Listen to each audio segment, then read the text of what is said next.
Hoje nós vamos falar, né?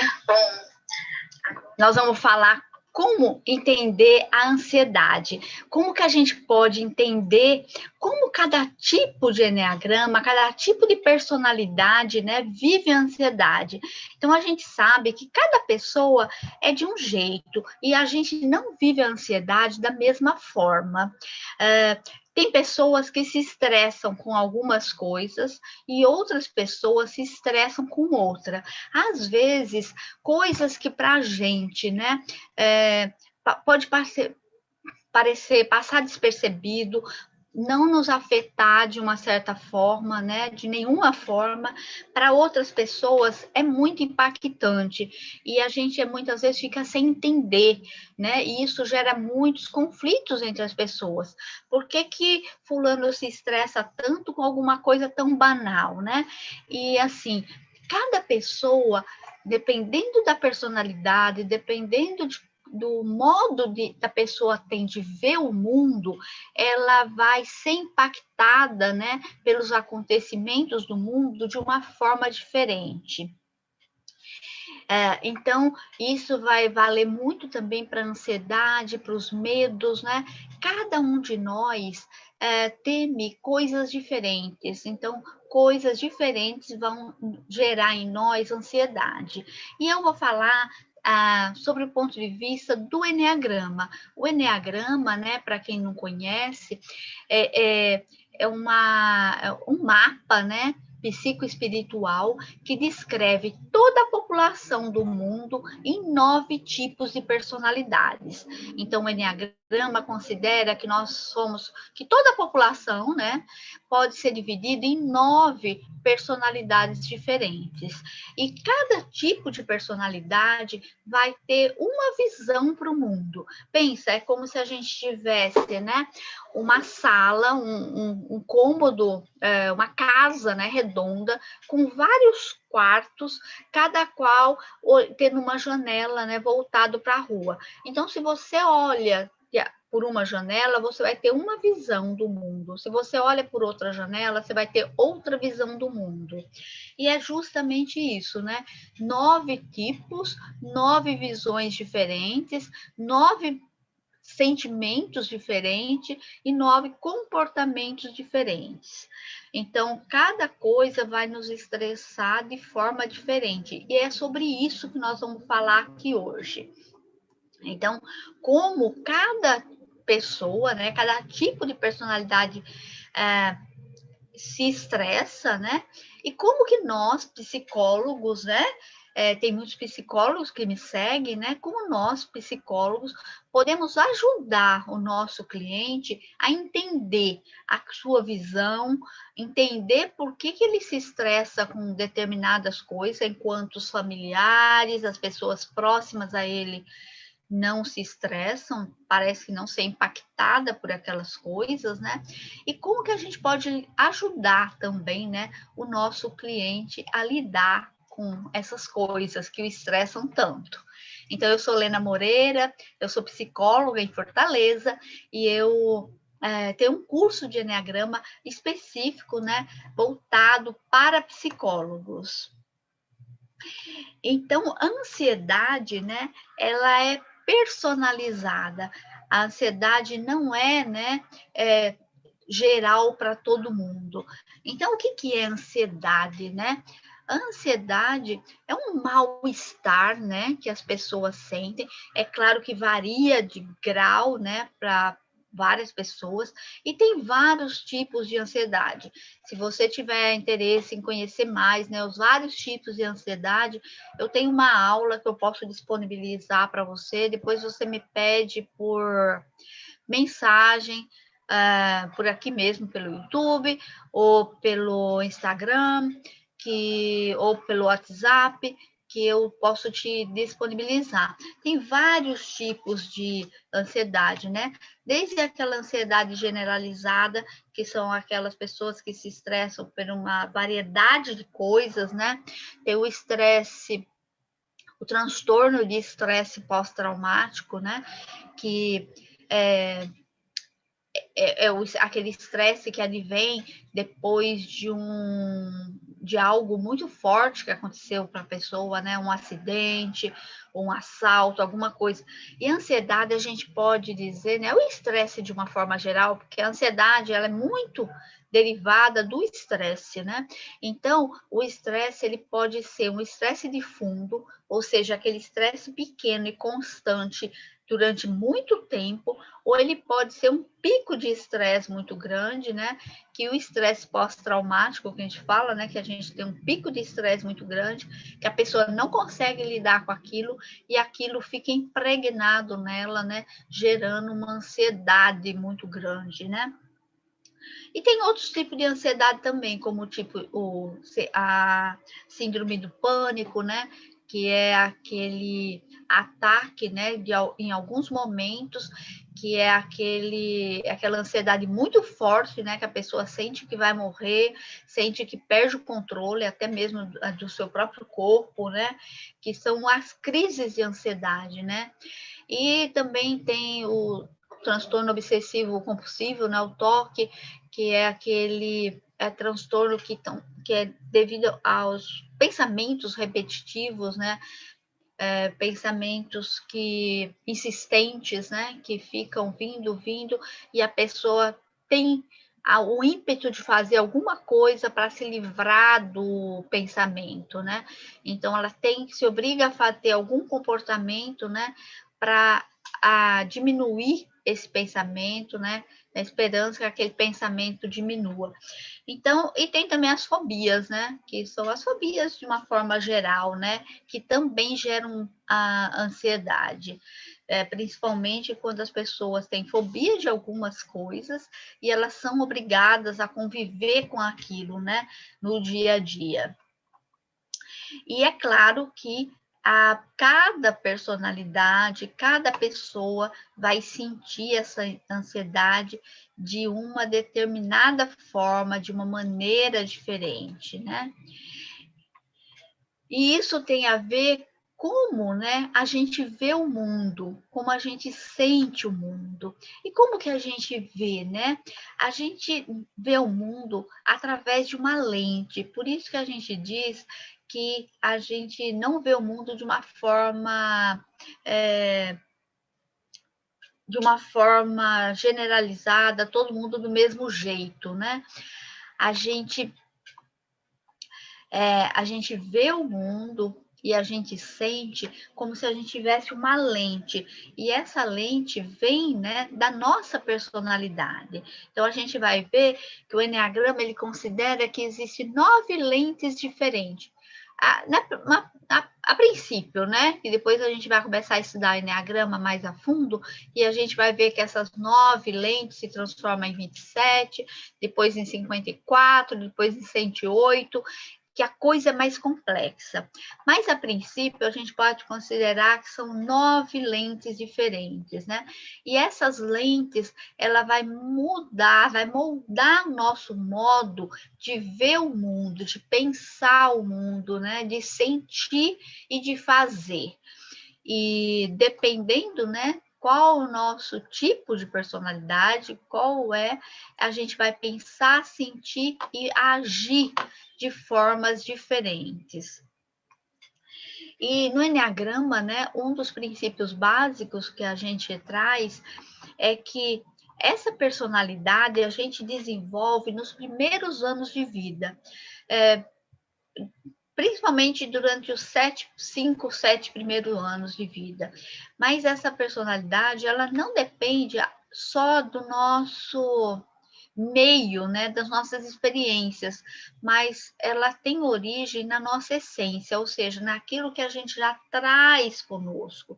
Todos nós nascemos, né, com uma essência e a gente desenvolve uma personalidade.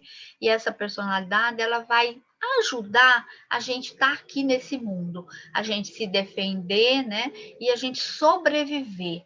Então, nós temos, né, esse instinto, né, de sobrevivência que a gente traz conosco e que ajuda a gente a desenvolver essa personalidade. Só que essa personalidade, ela é muito útil, porque ela está ligada diretamente com a nossa sobrevivência. Só que ela também ela muitas vezes atrapalha se a gente fica muito tempo na personalidade. Por quê? Porque quando a gente está no modo sobrevivência, né? Quando a gente está, como que a gente fica no modo sobrevivência? A gente está no medo e a gente está na escassez, a gente está olhando para tudo, tentando se defender. Então, a gente não tem espaço para crescer em termos de sabedoria, em termos de conhecimento, em termos de desenvolvimento.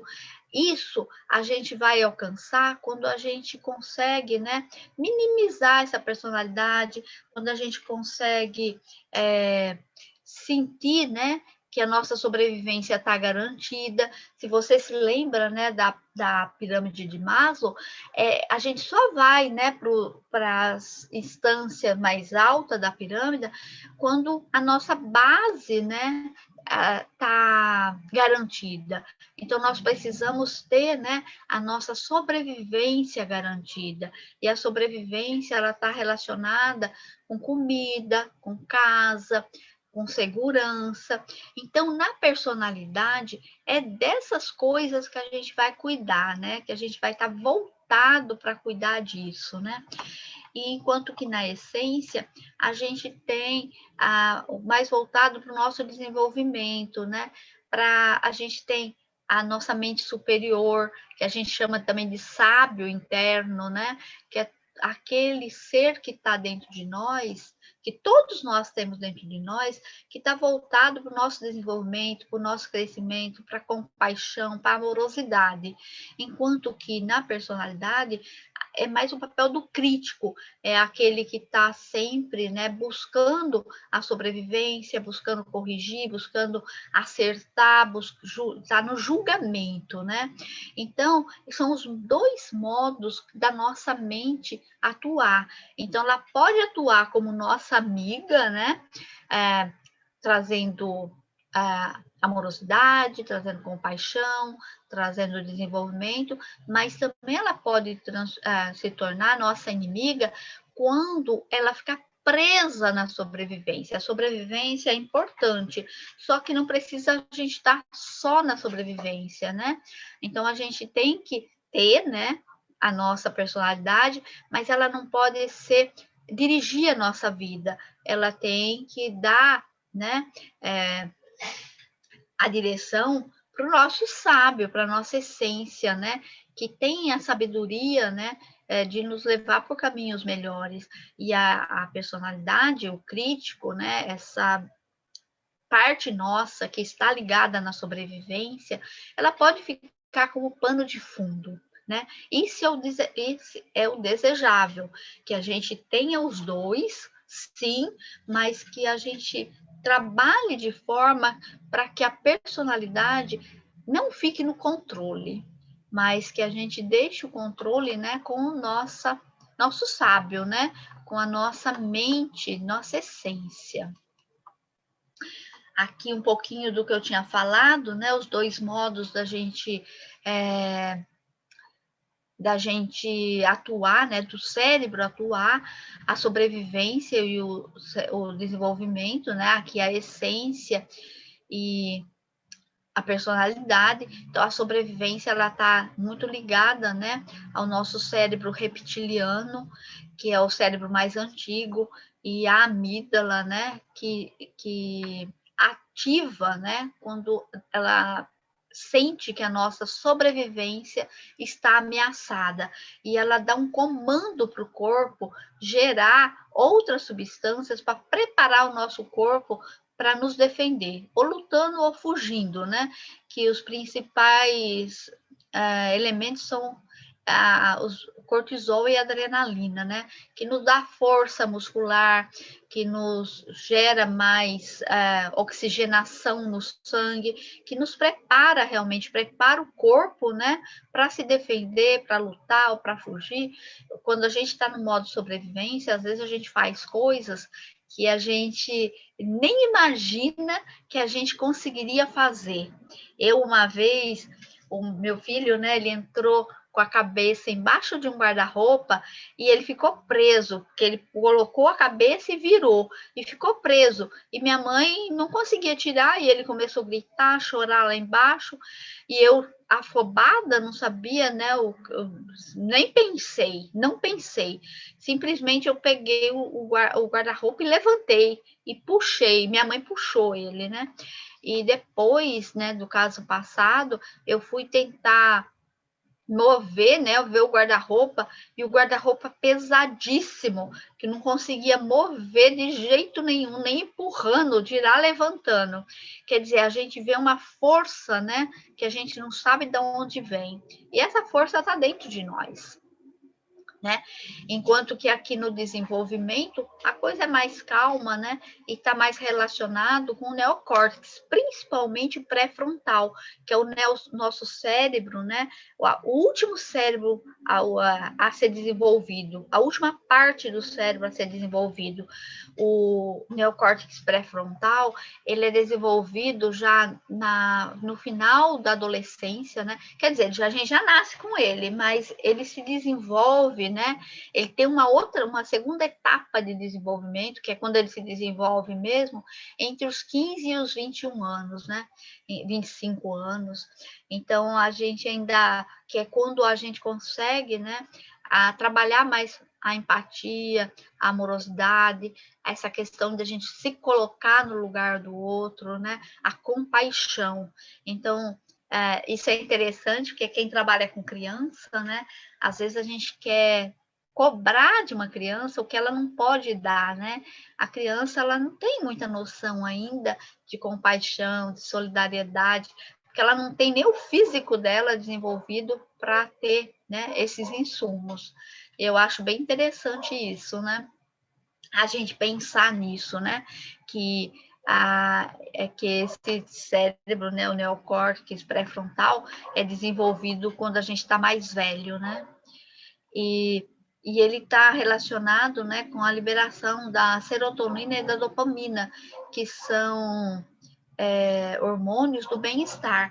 Então, quando esses hormônios começam a ser liberados, a gente entra num ciclo virtuoso. Por quê? Porque libera substâncias do bem-estar, a gente se sente bem, e a gente se sentindo bem, mais hormônio é liberado, e quanto mais hormônio, mais a gente se sente bem, e fica num ciclo, né, de sensação, e o ciclo da liberação desses hormônios. Enquanto que quando a gente está no modo sobrevivência, a gente entra num modo vicioso, né? Ou seja, indo cada vez espiralando para baixo, ficando cada vez pior. Por quê? Porque o cortisol e a adrenalina, ele deixa nosso corpo, né, estressado. Ele gera esse estresse, essa ansiedade, esse medo para a gente se defender. E quanto mais medo a gente tem, mais cortisol e mais adrenalina é liberada. E quanto mais adrenalina e cortisol é liberado, mais aumenta o medo e a ansiedade. Então, a gente acaba entrando num ciclo vicioso, né? Então, por um lado, a gente tem um ciclo virtuoso, e por outro, a gente tem um ciclo vicioso, né? E cabe a nós a gente perceber isso, perceber como nós estamos. O Enneagrama ajuda muito a gente é um mapa, né? O Enneagrama é um mapa que a gente sabe exatamente como nós estamos, e ele nos dá pistas do que nós podemos fazer para a gente sair desse ciclo vicioso e entrar nesse ciclo mais virtuoso. Vocês podem guardar as perguntas, que depois eu respondo tudo no final, certo? No final eu vejo aí as perguntas de vocês, que fica complicado eu parar agora. Então, no Enneagrama nós consideramos, né, que a gente tem esses três cérebros, né? E cada cérebro desse, né? Aqui eu tenho a parte mais periférica, né, do meu cérebro, que é o neocórtex. No meio dele eu tenho o sistema límbico, e aqui atrás, e no tronco cerebral e no cerebelo, eu tenho o cérebro reptiliano. O reptiliano, ele é chamado reptiliano porque é o cérebro que também está presente nos répteis, né? O sistema límbico é o sistema dos mamíferos, né? Todos os mamíferos já desenvolvem o cérebro límbico, e o neocórtex é mais o cérebro dos primatas, pelo menos assim, né? Desenvolvido desse jeito, né? E cada cérebro desse, no enneagrama, a gente relaciona com uma tríade do enneagrama, né? Então, no enneagrama, nós consideramos que nós temos, né? Ação, sentimento e pensamento. A ação, né? Foi o que eu disse lá no começo, nosso fazer, né? O nosso pensar, o nosso sentir e o nosso agir. Então, a gente age com o corpo, a gente sente com o coração e a gente pensa com a cabeça.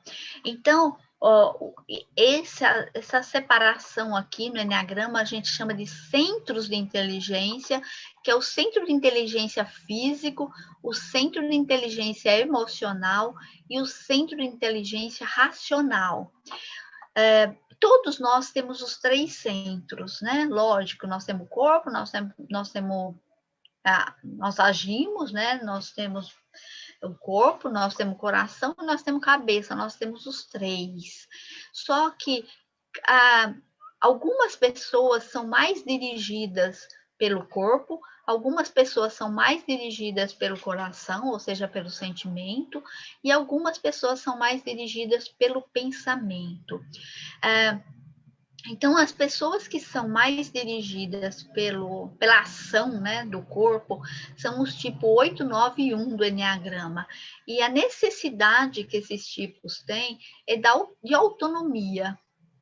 Então, autonomia no sentido de independência, né? De fazer as coisas por si mesmo, de não ser tão afetado pelo mundo, né? Então, os tipo 8, 9, 1, o que eles buscam é se defender, né? Ter essa autonomia sem ter tanta influência do mundo externo. E a gente vai ver que cada um desses tipos age de uma certa forma para manter essa autonomia que é uma autonomia do corpo, né? Que é uma autonomia, um limite físico, não deixar ser invadido, né? Influenciado pelas coisas externas. Na tríade, né, do coração, ou seja, aqui no centro de inteligência emocional, nós temos os tipos 2, 3 e 4. E aqui, o que essa tríade busca é a aceitação, é ser amado, é ser aceito, né, pelas pessoas. E a tríade racional, que é do pensamento, nós temos os tipos 5, 6 e 7. E o que eles buscam são segurança. Então, cada uma dessas tríades, ela tem uma emoção, né, base que elas expressam. A tríade física expressa a raiva, a tríade do coração, né, a tríade emocional, ela tem a emoção básica dela aqui, é a inveja e a tristeza. E a tríade do racional, né, é o medo. Então, a partir dessas três necessidades básicas, então, que todo ser humano tem, né? Nós temos necessidade de autonomia, ou seja, de andarmos com as nossas próprias pernas, de cuidarmos de nós. Nós temos necessidade de amor e afeição, e nós temos necessidade de segurança. Então, cada um de nós temos essas três necessidades, mas nós temos mais uma do que outras. E são 9 tipos de personalidade que tem 3 tipos, né? que aqui da autonomia, 3 da aceitação e 3 da segurança, formando os 9 tipos. Então, os 9 tipos de personalidade. O que busca cada um desses tipos, né? Então, começando aqui pelo tipo 8, né? O tipo 8, 9 e 1, que são os tipos da autonomia, né? Que buscam autonomia, que são o tipo do centro físico, que eles... o centro do corpo, né? Que eles prezam pelo limite, né? Por manter, por defender, né? O seu limite corporal.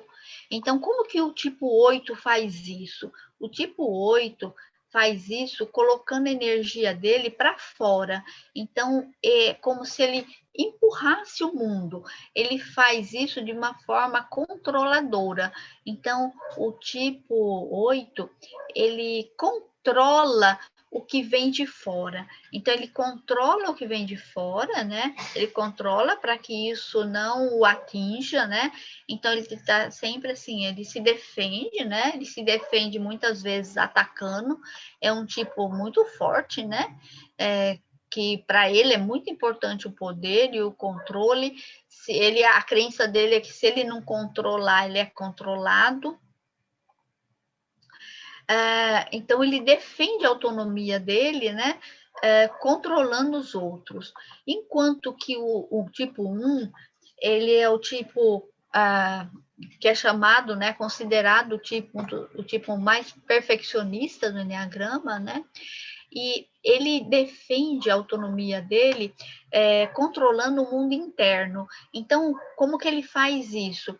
Ele sente, mas ele não extravasa, né? Ele segura o que ele sente por medo de colocar isso fora e parecer mal.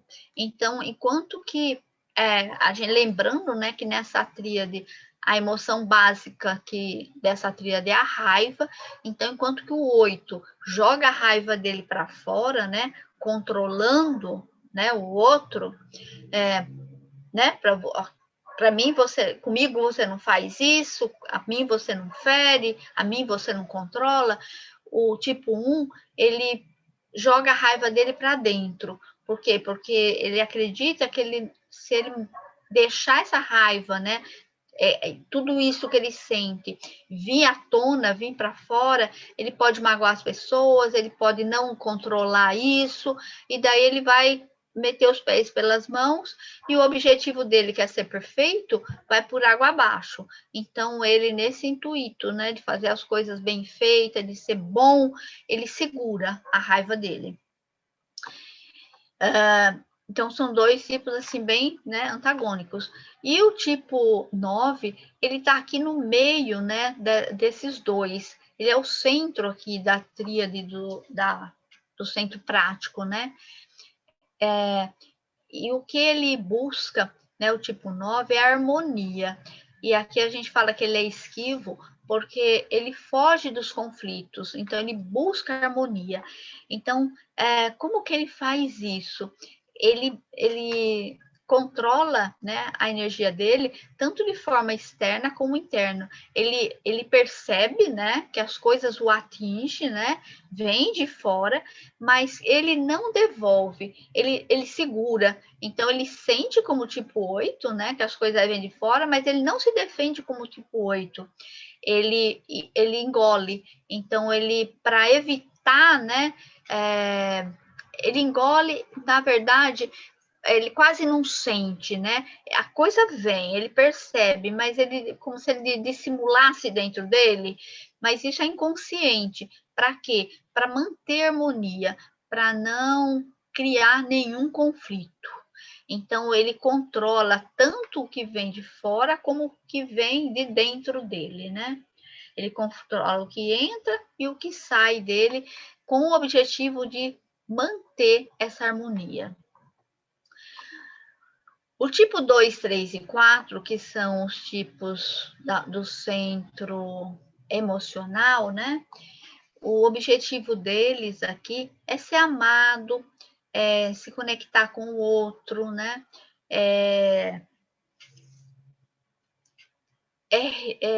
ter atenção do outro. E como cada tipo faz isso, né? O tipo 2, ele vai botar essa energia dele para fora. Então, ele tenta o quê? Agradar o outro, fazer tudo que o outro quer, atender as necessidades do outro. Muitas vezes ele deixa de atender até a dele mesmo, né? Para atender o outro. Por isso que ele é considerado tipo prestativo, porque ele está sempre buscando atender o outro e inconscientemente na esperança de receber aquilo que é tão importante para ele, que é a atenção, é amor, é sentir, né, importante para o outro. O tipo 4, que também é dessa tríade, né, ele, em vez de ele colocar para fora, ele coloca essa energia para dentro. E como que ele faz isso, né? Ele prende, né? Ele dá importância àquilo que ele é, à sua identidade. Então, ele tenta manter a sua identidade, né? Ele mantém esse mundo interno dele. E ele acredita que se ele mantendo esse mundo interno dele, né, ele vai ter a atenção do outro. Então, muitas vezes, né, ele é um tipo muito melancólico, né? Ele se faz muito de vítima, que, né, ele quer o amor, mas ele se fecha, muitas vezes ele se retira, é um tipo que se retira muito fácil das coisas e que se coloca no papel de vítima, eu não recebo, mas ele se retira. Então, ele não recebe, né? Muitas vezes não é porque o outro não dá, é porque ele se retira. Por exemplo, se ele está num relacionamento e ele desconfia que ele vai ser abandonado, ele já abandona antes de ser abandonado. Então, ele se retira muito das coisas. E isso faz com que ele tenha esse papel de vítima, né? Que ele acredita que o outro vai vir atrás dele, né? Vai receber atenção, né? Ele se fechando, ele estando mais perto dele. Mais ensimesmado, né? E o tipo 3, que é o tipo que fica aqui no centro, né, da tríade emocional, ele tem tanto essa energia que vai para fora, como essa energia que vem para dentro. Então, ele quer agradar o outro, né? Ele faz coisas para agradar o outro, como ele também está sempre de olho, né, nos valores dele, no que eles querem, né? E a estratégia que o tipo 3 utiliza, né, para agradar o outro, é fazendo as coisas. Então, ele é um tipo assim, mais realizador, né? Um dos mais realizadores no Enneagrama, e ele tem sempre buscando, né, pelo sucesso, porque ele acredita que se ele tiver sucesso, ele atender as pessoas no que as pessoas esperam dele, né? Se ele fizer muita coisa atendendo aquelas pessoas, né, o que as pessoas esperam dele, ele vai receber a atenção, né? Aquilo que ele quer. Então, ele usa, né, essa estratégia do sucesso e da realização, de fazendo muitas coisas, tanto para atender, né, o outro, mas também ele está sempre, né, em contato com ele para não sair muito daquilo, né, que ele acredita. E o tipo 5, 6 e 7, que são os tipos racionais, né, do Enneagrama, eles buscam segurança, né? E cada um deles vai buscar de um certo tipo. O tipo 5, que ele é considerado o racional dos racionais, né? O mais racional do Enneagrama, então ele busca segurança, ele busca esse apoio, né? Não fora dele, mas dentro dele. Então, ele busca conhecer muita coisa, estudar muita coisa, se munir de conhecimento, né? Para ele se defender. Então, ele acredita que se ele souber muita coisa, se ele dominar todo o assunto, dominar tudo o que ele precisa, né? Ele vai obter, né, ele vai ter segurança. O tipo 7, ao contrário do tipo 5, ele busca essa segurança fora dele. Então, ele vai para fora buscando coisas prazerosas, buscando coisas boas, coisas que alegres, né? Então, ele vai buscar, né, o prazer fora dele e ele acredita que isso vai fazer com que ele se mantenha seguro, né? Ele está sempre buscando por novidades, sempre buscando coisas novas. E o tipo 6, que é o que está aqui no centro, né, da tríade, ele tem tanto esse ímpeto de ir para fora como vir para dentro. O que isso significa, né? O tipo 6 é o tipo, né, do medo propriamente dito, e o objetivo dele é evitar castigo, né? E por isso ele é hipervigilante, né? E ele tem a tendência, né, quando ele vai ficando, né, com medo, vai ficando muito ansioso, muito ansioso, muito ansioso, ele tem o impulso de ir para fora para buscar saciar essa necessidade, né, de diminuir essa ansiedade, né? Então ele vai para fora tentando descarregar, né, se livrar dessa ansiedade que ele sente. Só que quando ele vai para fora, ele sente muito medo. Por quê? Porque ele é hipervigilante. Então tudo, né? Ele vê medo, ele vê perigo o entorno dele em todo lugar. Então é o tipo que fica fazendo, né?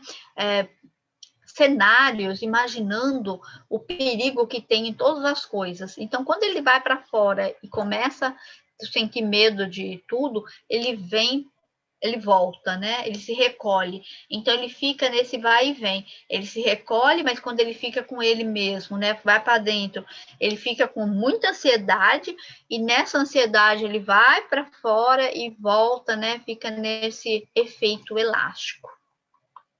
Então, aqui a gente observou, né, que tem cada um esses tipos centrais, né, eles têm essa energia tanto para fora como para dentro, e os seus vizinhos, um tem a energia voltada para fora e o outro tem a energia voltada para dentro, né?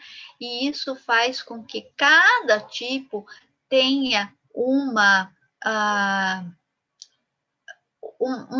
que tenham características diferentes.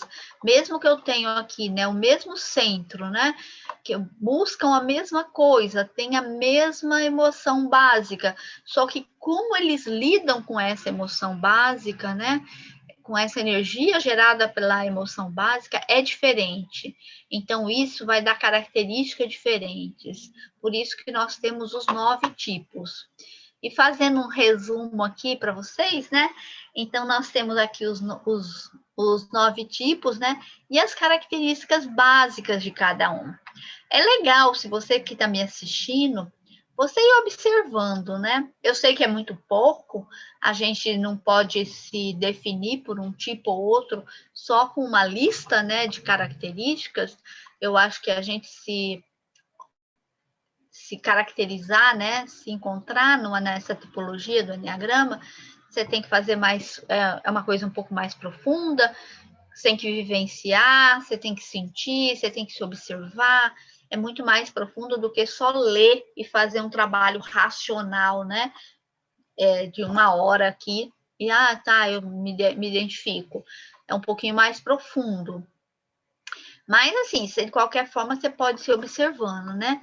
Então, o tipo 8, ele é muito competitivo, ele é confrontador, ele tem uma comunicação direta. Então, a gente viu que ele tem força, né? Poder.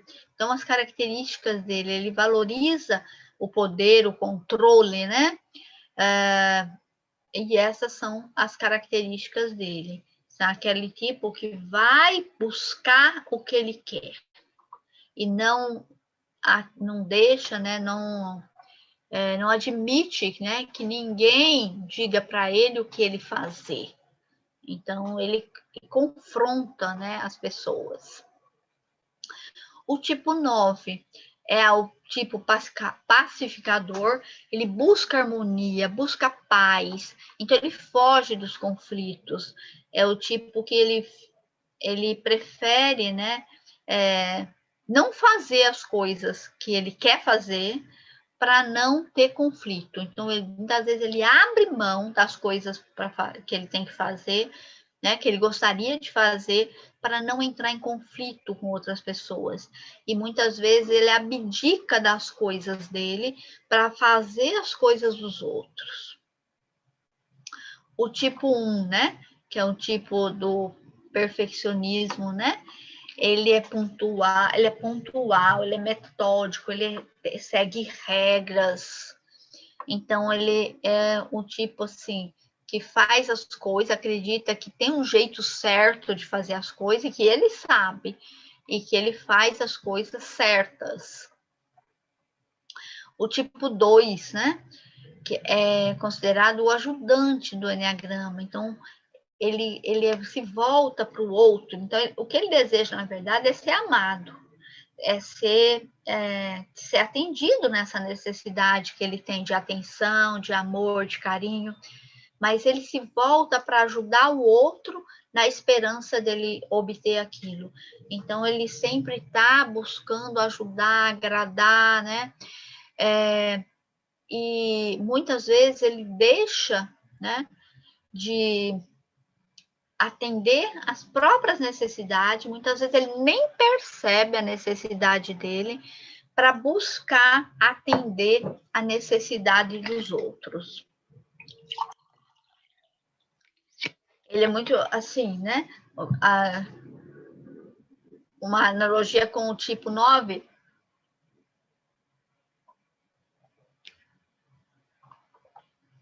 que deixa de fazer as coisas dele para fazer as dos outros. O tipo do 8, o tipo 2 também deixa de fazer as coisas dele, não percebe as suas necessidades para atender a necessidade dos outros. O tipo 3, ele que é o do sucesso, né, que busca o sucesso, e para ele é importante o sucesso.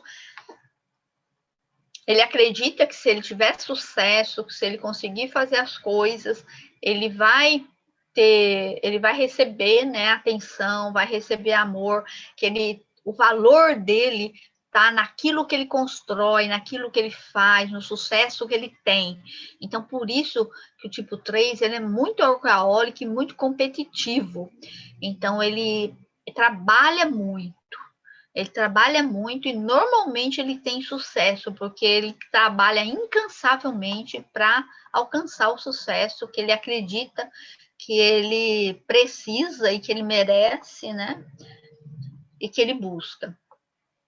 O tipo 4, que é o último tipo aqui dos emocionais, ele é mais dramático, é mais temperamental, ele é mais voltado para dentro dele, ele é mais introspectivo, ele tende, como eu já disse, né, a se retirar muito das coisas, ele muitas vezes ele é melancólico, né, é aquele tipo que é mais voltado mesmo, né, para ele. E ele tem um senso de identidade muito forte, ele quer ser diferente, né? Ele não gosta das coisas iguais, ele não gosta de fazer as coisas iguais, ele quer ser, né? Ele quer mostrar a diferença, ele quer fazer o diferente. Ele quer criar as coisas, ele quer ser original nas coisas que ele faz. Então, para ele é muito mais importante criar, né, do que simplesmente colocar uma coisa que já existe, né, modificar, inovar. Para ele, a criação é mais importante do que a inovação. E o tipo 5, né? O tipo 5 é aquele tipo hiperracional, né, que é o mais racional dos racionais. Ele é muito mental, então ele analisa tudo ele não leva para o sentimento, e as ações dele também são muito pautadas no pensamento, então ele analisa tudo, ele é muito intelectual, é muito cético, né? E também ele é reservado.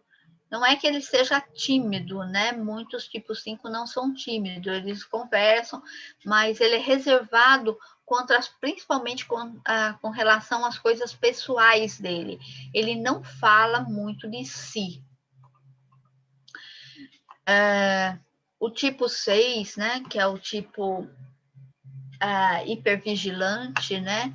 Que ele é muito ansioso, porque ele é guiado pelo medo, então ele é hipervigilante, porque ele está o tempo todo alerta para perceber se alguma coisa vai acontecer. Então, na cabeça dele, é sempre que alguma coisa está acontecendo, que alguma coisa está prestes a acontecer. Então, ele está sempre muito vigilante, né? Observando e buscando, né? Fazendo cenários na cabeça dele, imaginando toda a rempa de coisa ruim que pode acontecer na cabeça dos 6 acontece. Então, ele é um tipo que duvida muito, que não confia, né? Que para ele confiar em alguém, ele precisa testar muito, né? Depois que ele testa muito a pessoa, ele consegue confiar. Mas também quando ele confia, ele é um grande amigo. Ele é um amigo fiel, leal, né? E um bom amigo. E o tipo 6 é muito família, né? Ele é muito doação, cuidado, né? Mas ele é muito desconfiado. Não é fácil você ganhar a confiança dele. E o tipo 7, né? Que é o último tipo aqui da tríade racional, ele busca o prazer. Então, ele fica muito pouco nas coisas. Na primeira o primeiro sinal que as coisas não estão indo bem, que as coisas vão sair ruim, dar ruim, ele já abandona aquilo e vai para outra coisa. Então ele está sempre, né, pulando de galho em galho. E por isso que ele é considerado assim, muito disperso, distraído e multitarefas, porque normalmente ele tem muitas frentes abertas, porque quando uma não dá certo, ele já pula para outra. Então ele tem que sentir que ele tem alternativas, que ele pode se mover dentro de algumas coisas, que é difícil para o tipo 7 ele pegar uma coisa só, uma tarefa só, e começar e fazer do início ao fim. Não todos os 7, claro, né? Os 7 trabalhados, né? Não são assim, mas quando ele está na personalidade, ele tem uma tendência muito grande a deixar as coisas inacabadas. Bom, então, né, essas são as características principais, né, do tipo, e daí a gente já pode imaginar, né, como são tipos muito diferentes, que valorizam coisas diferentes, né, isso a gente pode intuir, né, que o que gera, né, o medo nesses tipos também é diferente. Por quê? Porque ele valoriza coisas diferentes. E eu trouxe aqui um resumo, né? Falando o que causa medo em cada um dos tipos. Então, o tipo 8, né? Que é o tipo do poder, do confronto, né? Do controle. O maior medo dele é ser controlado pelo outro. Tanto é que a crença dele é: ou eu controlo ou eu sou controlado. Então, na infância, ele já foi controlado e ele se feriu. Então, o medo dele é ser controlado e ser ferido novamente. Então, por isso que ele se defende com tanta força. O tipo 9, né? Que o que ele busca é a harmonia, a paz, e ele busca, o medo dele é perder o vínculo com as pessoas. Por isso que muitas vezes ele até abre mão das coisas que ele quer para não entrar em conflito com o outro, ou seja, para ele se vínculo, para ele não perder o vínculo. Só que muitas vezes o tiro sai pela culatra, né? Porque quando a gente não se coloca também para as pessoas, que a gente não diz o que a gente quer, não diz o que é importante para a gente, a pessoa não nos conhece. E se ela não nos conhece, ela não se vincula com a gente. Eu acho que o vínculo, né, para a gente se vincular com as pessoas, a gente já conhecer a pessoa. E a gente conhece pelo feedback que ela dá para nós. Se ela sempre diz, né?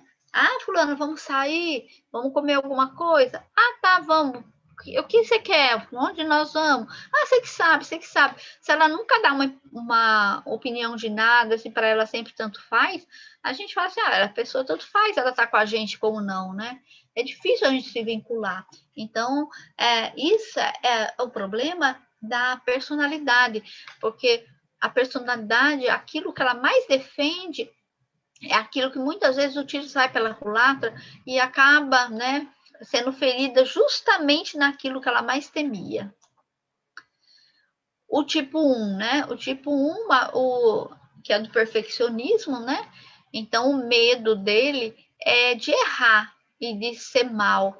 Então, é claro que o que vai deixar, né, o tipo 1 ansioso é a possibilidade, né, de ter erro, ou dele errar, principalmente dele errar, de ter alguma coisa errado, né? E aqui o tipo 9, como ele tem medo de perder o vínculo, né? O que vai deixar ele ansioso é a expectativa de um conflito, né? E o do 8, né, quando medo de ser controlado, o que vai deixar ele ansioso também é essa possibilidade, né, de ele ser controlado ou das pessoas confrontar, dele se sentir confrontado, né? Então, quando ele se sente confrontado, ele já se arma, né? Ele já fica ansioso e ele já vai para o embate. Então, o tipo 2, né? O tipo 2, o maior medo dele é desagradar. Por quê? Porque ele busca, né? Sempre servir o outro, agradar, ser útil, né? E ele tem medo de que as pessoas não gostam dele. Então, o maior medo dele é fazer algo que magoe as pessoas, que desagrade. E vocês veem como é diferente, né? Aqui, como o tipo 2, né? O maior medo dele, o que vai causar ansiedade para ele, é essa possibilidade dele estar ali com uma pessoa e a pessoa não tá se agradando dele, das coisas que ele faz. Isso deixa o tipo 2 ansioso, né? E você vê como é diferente, né? O tipo 9, né? Ou o tipo 1, possivelmente não ia se. Isso não ia deixar o tipo 1 ansioso, né? Uma pessoa não está gostando dele, né? Não está se agradando das coisas que ele está fazendo. Então, a gente vê aqui, né? Como que é importante a gente se conhecer, porque a gente se conhecendo, a gente sabe o que mais gera o nosso medo, o que mais gera ansiedade em nós. E quando a gente se conhece, né, a gente pode trabalhar para diminuir isso. Então, tipo 3, o medo dele é não ter valor, né? O valor dele vem pelo sucesso, vem pelo que ele faz, né? Então, o que gera ansiedade aqui no tipo 3 é a possibilidade que ele tem de não ter sucesso, não ser efetivo, não ter eficácia nas coisas que ele faz. O tipo 4 é o medo de não ter identidade, né? O que deixa mais ansioso o tipo 4 é quando ele tem que seguir algumas regras, quando ele tem que fazer as coisas, né? Deixar de fazer o que ele quer fazer para atender o que os outros querem que ele faça. Então isso deixa, né, o tipo 4 muito ansioso, porque é como se ele perdesse aquilo que é mais precioso para ele, que é fazer as coisas, né, de acordo com os seus valores, né, de ser diferente, de ser original, de não fazer as coisas que o outro espera, né. O tipo 5, o maior medo do tipo 5 é de ser incompetente, de ser ineficiente. Então, o que deixa mais ansioso, né, um tipo 5, é quando ele sabe, por exemplo, que ele sente que ele não sabe, que não estudou o suficiente, que ele não sabe e que ele vai se dar mal naquilo, que ele fez alguma coisa ou que ele vai fazer alguma coisa que vai ser ineficiente, que ele não vai fazer direito. Então, isso deixa o tipo 5 muito ansioso. Por quê? Porque o valor dele está nisso, né? O valor dele está na eficiência, está na competência, ele valoriza muito aquilo que ele sabe intelectualmente. Então, quando aquilo é posto em xeque, é como se a pessoa ficasse sem nada. O tipo 6, o maior medo dele é não contar com apoio ou orientação, né, externa, porque o tipo 6 é o tipo do medo, que é o tipo hipervigilante, né, que ele busca sempre, ele busca apoio fora dele, né, então ele sente muito medo, ele sente essa ansiedade e ele vai fazer, só que quando ele vai fazer, ele sente muito, a ansiedade aumenta, né, quando ele vai, que ele sente medo, então quando ele vai para fora, ele busca apoio, orientação de outras pessoas, orientação externa, né? Então, quando ele sente que ele não pode contar, que não existe, né, essa orientação, esse apoio externo, isso gera muita ansiedade para o tipo 6. Ele é muito indeciso. Então, para ele decidir, é importante que tenha uma segunda opinião, uma terceira opinião, para que ele não arque sozinho com aquilo. E o tipo 7, o medo maior dele é de sofrer dor ou privação. E por isso, né, que ele busca, né, o prazer incessantemente, pulando, né, de uma atividade para outra. Então, e o que mais gera ansiedade nele é essa possibilidade, né, dele ter esse sofrimento, né, dele não conseguir se livrar desse sofrimento. Tanto é que ele racionaliza muito, né? Quando ele sofre, ele sempre racionaliza para tentar amenizar esse sofrimento. E quando ele vê, né, a possibilidade de não conseguir fazer isso, quando, né, alguma dor vai pegar mesmo, né, isso gera muita ansiedade. É claro que isso faz o tipo 7 ser mais divertido, viver mais de boa, só que também, assim, ele perde a oportunidade de viver muitas coisas, né, internas dele. No curso de Enneagrama, a gente vê, né, quais o preço, né, que cada tipo paga por estar, né, por estar seguindo essa personalidade. Então, qual o caminho, né? O caminho é que nossa personalidade vai existir, enquanto a gente estiver vivo, ela vai existir, só que a gente busca minimizar. E esse, né, é um trabalho mais importante do Enneagrama, tentar minimizar, flexibilizar, né, a personalidade e assim deixar, né, a essência aparecer.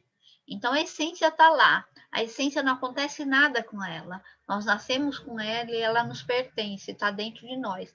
Só que a gente vai criando tantas camadas, né, da personalidade fora, né, que encobre essa essência, que a gente chega um momento que muitas vezes a gente está tanto na personalidade, tanto no medo, tanto no sofrimento, que a gente se esquece completamente da nossa essência e a gente não consegue vivenciar, né, desenvolver nossas virtudes.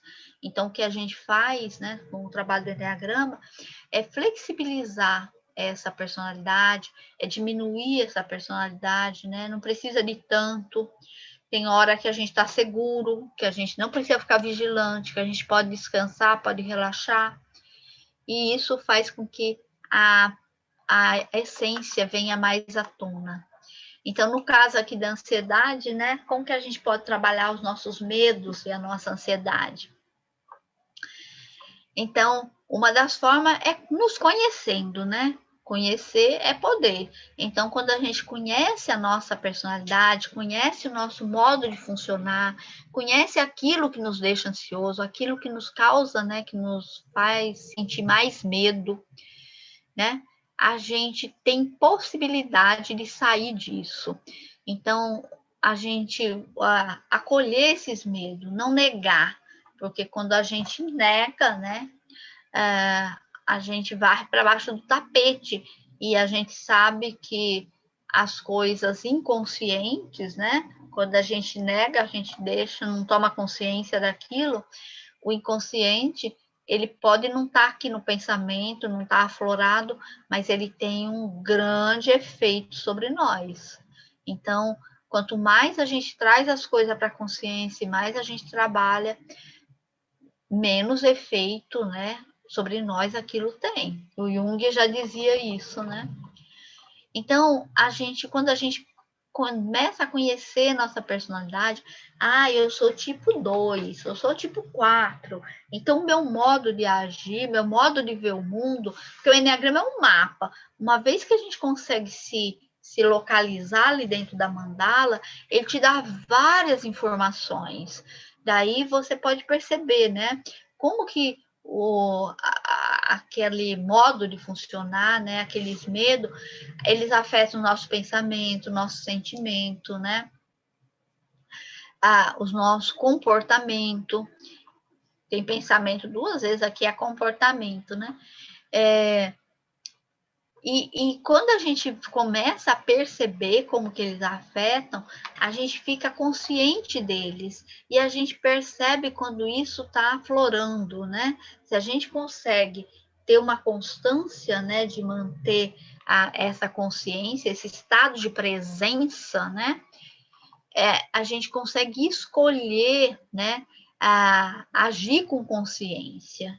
Então, primeiro a gente escolhe estar consciente, a gente faz trabalhos para estar consciente, né, para aumentar esse tempo. Ninguém está consciente 24 horas por dia, é impossível, mas a gente pode fazer trabalhos intencionais para a gente estar consciente a boa parte do nosso tempo, né?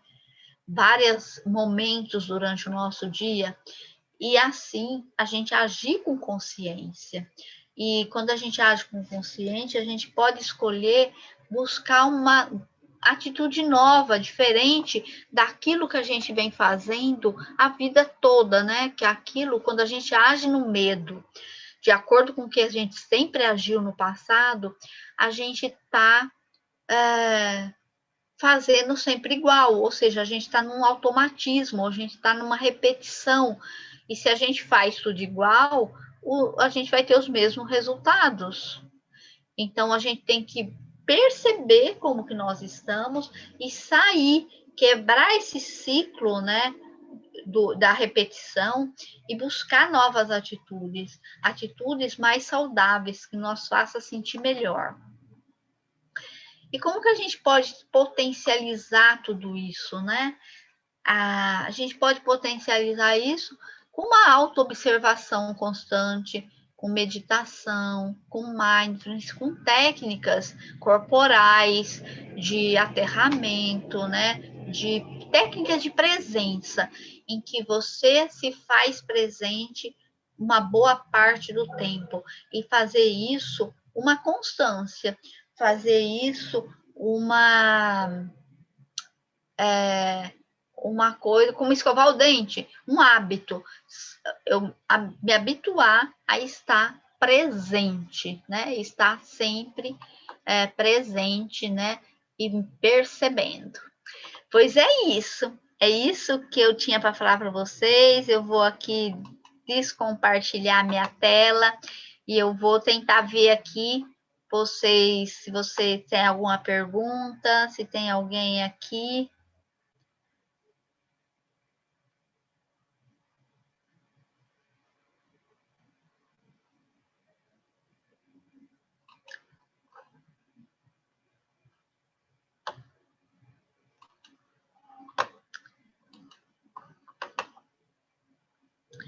Oi, Ângela, boa noite, Norma, boa noite, Martônio, boa noite, Francisco.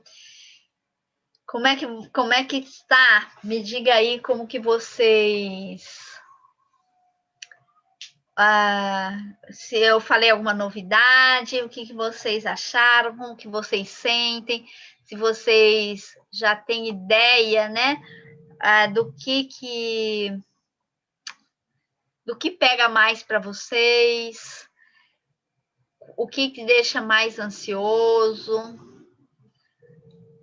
você tiver alguma pergunta também para colocar para mim aqui no chat.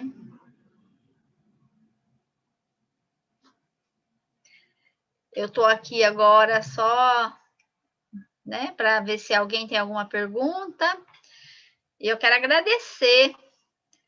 Obrigada, Martônio. No começo foi uma confusão, eu ainda estou me adaptando em utilizar, porque eu estou utilizando o YouTube, o Zoom e o programa dos slides, né? O Canvas. Daí, às vezes, eu me confundo, mas aos poucos a gente vai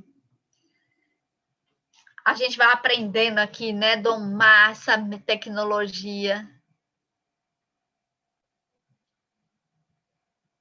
Mas é isso, eu agradeço muito a presença de vocês. Se vocês tiverem alguma pergunta, eu vou deixar salvo aqui essa live, essa aula lá no YouTube. Obrigada, Norma, muito esclarecedora. Eu prefiro fazer as aulas, eu vim fazer no YouTube, mas eu prefiro fazer no Zoom, porque eu gosto mais de ver a carinha de vocês. Na próxima semana, a gente vai fazer no Zoom, certo? Daí eu passo para vocês o link lá no grupo do WhatsApp. Se alguém de vocês não tiver no grupo do WhatsApp, vocês mandam um oi para mim e eu adiciono vocês. Eu vou colocar meu telefone aqui, meu WhatsApp. Meu WhatsApp é esse aqui que eu coloquei na tela. Se você não estiver em nenhum dos grupos meu do WhatsApp, você manda uma mensagem para mim que eu te coloco num grupo. Os grupos estão bem paradinhos, eu só estou avisando das aulas, então não vai ter muito movimento. E na próxima vez eu vou fazer no YouTube, no Zoom. Eu prefiro ver a carinha de vocês e a gente conversar. O Francisco está perguntando: dê exemplo de comportamento, pensamentos e sentimentos, bons e ruins. Francisco, não é que os pensamentos, sentimentos e comportamentos sejam bons ou ruins. Acho que, assim, esse é um julgamento, né? Então, a gente não julga o que é bom, o que é ruim. O que a gente faz é assim, o que é saudável para mim e o que não é saudável, né? Quando a gente está na personalidade, todos os tipos da personalidade,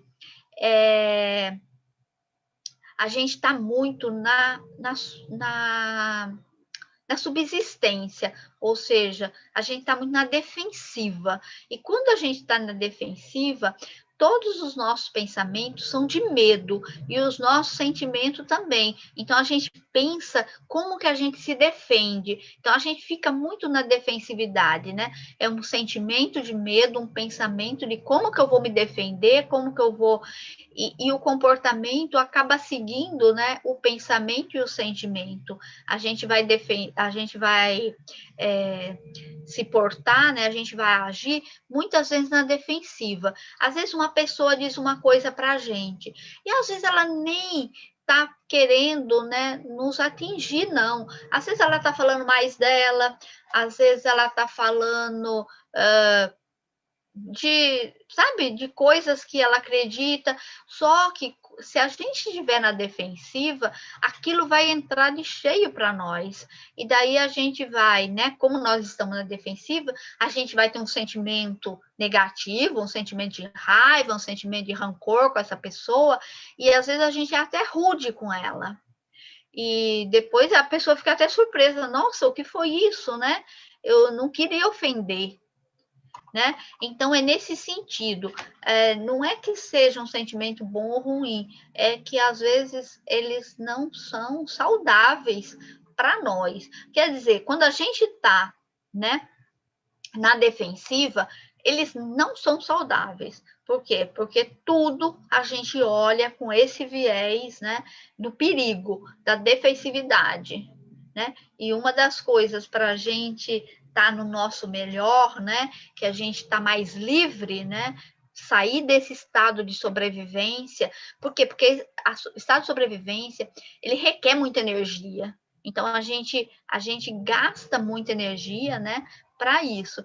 E se a gente quer gastar essa energia desenvolvendo, aprendendo, construindo uma coisa melhor para nós, né? Nos desenvolvendo mesmo, ampliando nossa consciência, a gente tem que sair desse estado de sobrevivência. É o que eu falei no início, né? O estado de sobrevivência precisa sim, né? Porque a gente precisa sobreviver, a gente precisa cuidar da nossa vida, mas ele pode estar como pano de fundo. Então, deixar a nossa essência, né? Como motorista, como guia da nossa vida. Não sei se eu consegui, se era isso que você estava perguntando. A Norma tá dizendo que quer muito trabalhar a essência. Norma, a essência, a gente não precisa trabalhar. A essência, se a gente trabalhar a nossa personalidade, a essência está lá. A essência ela está dentro de nós. Então, o que a gente precisa trabalhar é essas camadas, né? Descascar a cebola, como a gente fala na gestalterapia, a gente descascando a cebola, a gente tem que trabalhar tudo aquilo que nos impede de entrar em contato com a nossa essência. E o que nos impede de entrar em contato com a nossa essência é a nossa personalidade. Quanto mais rígido a gente é, né? Quanto mais grossa essa camada da personalidade, mais distante da nossa essência.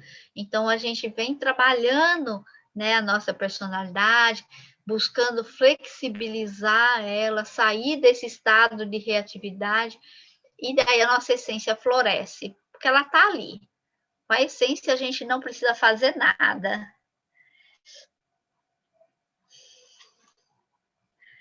Ah, sim. Minha surpresa é ter um sabotador, ser uma hiperrealizadora. Tu é tipo 3, Norma?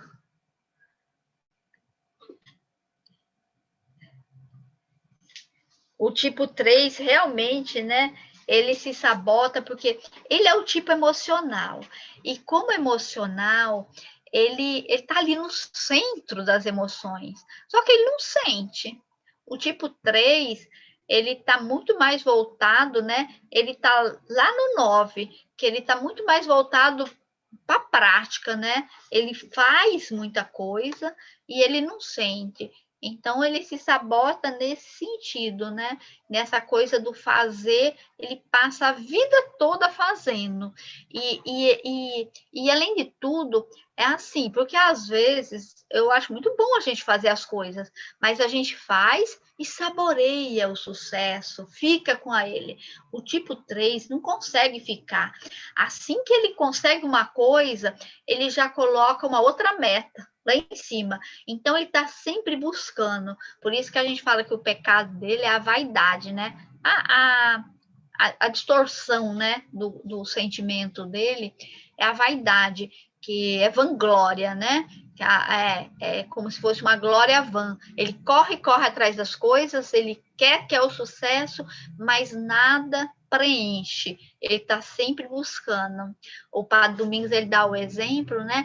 É como se fosse assim, vanglória, né? A mesma coisa que fosse assim, quando a gente assopra um espelho, fica aquela camadinha. É como o sucesso do tipo 3 rapidamente desaparece e ele quer buscar de novo. Então, esse, né? Esse é o sabotador, né? Do tipo 3, né? Essa busca pela hiperrealização constante e que nunca chega, né? Por quê? Porque ele está sempre colocando patamares mais e mais altos.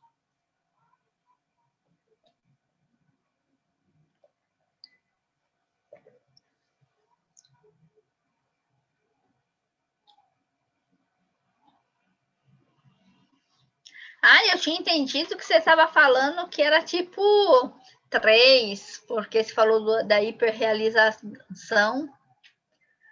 É tipo 8. Você fez as etapas, você fez algum curso ou você se descobriu por um teste?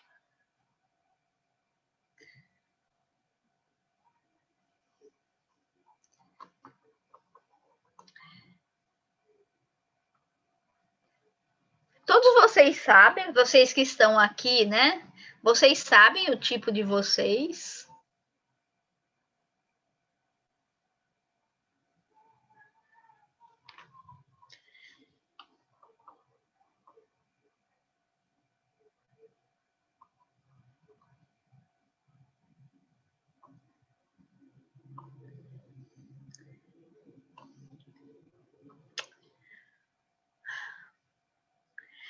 Pois é isso. Se ninguém tem mais nenhuma pergunta, eu agradeço muito vocês pela presença de vocês estarem aqui na aula.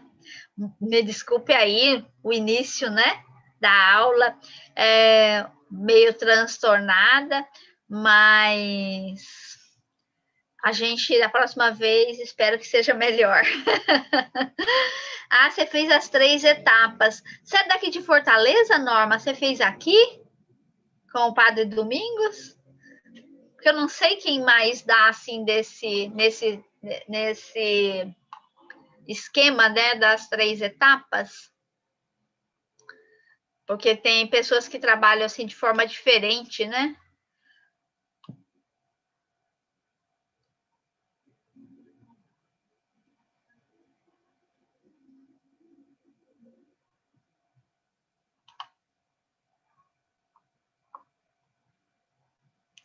A Ângela está dizendo, mas vai descobrir, Ângela. Daqui a pouco você descobre. Ainda mais agora, né, que você está no curso. Vai descobrir daqui a pouquinho, tá bom? Pois, gente, boa noite, muito obrigada. Na próxima quinta, a gente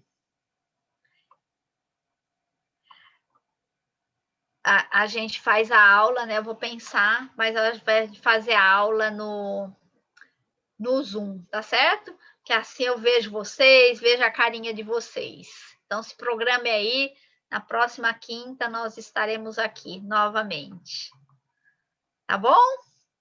Um beijo, um abraço e até mais, tá bom? Tchau, muito obrigada por vocês estarem comigo.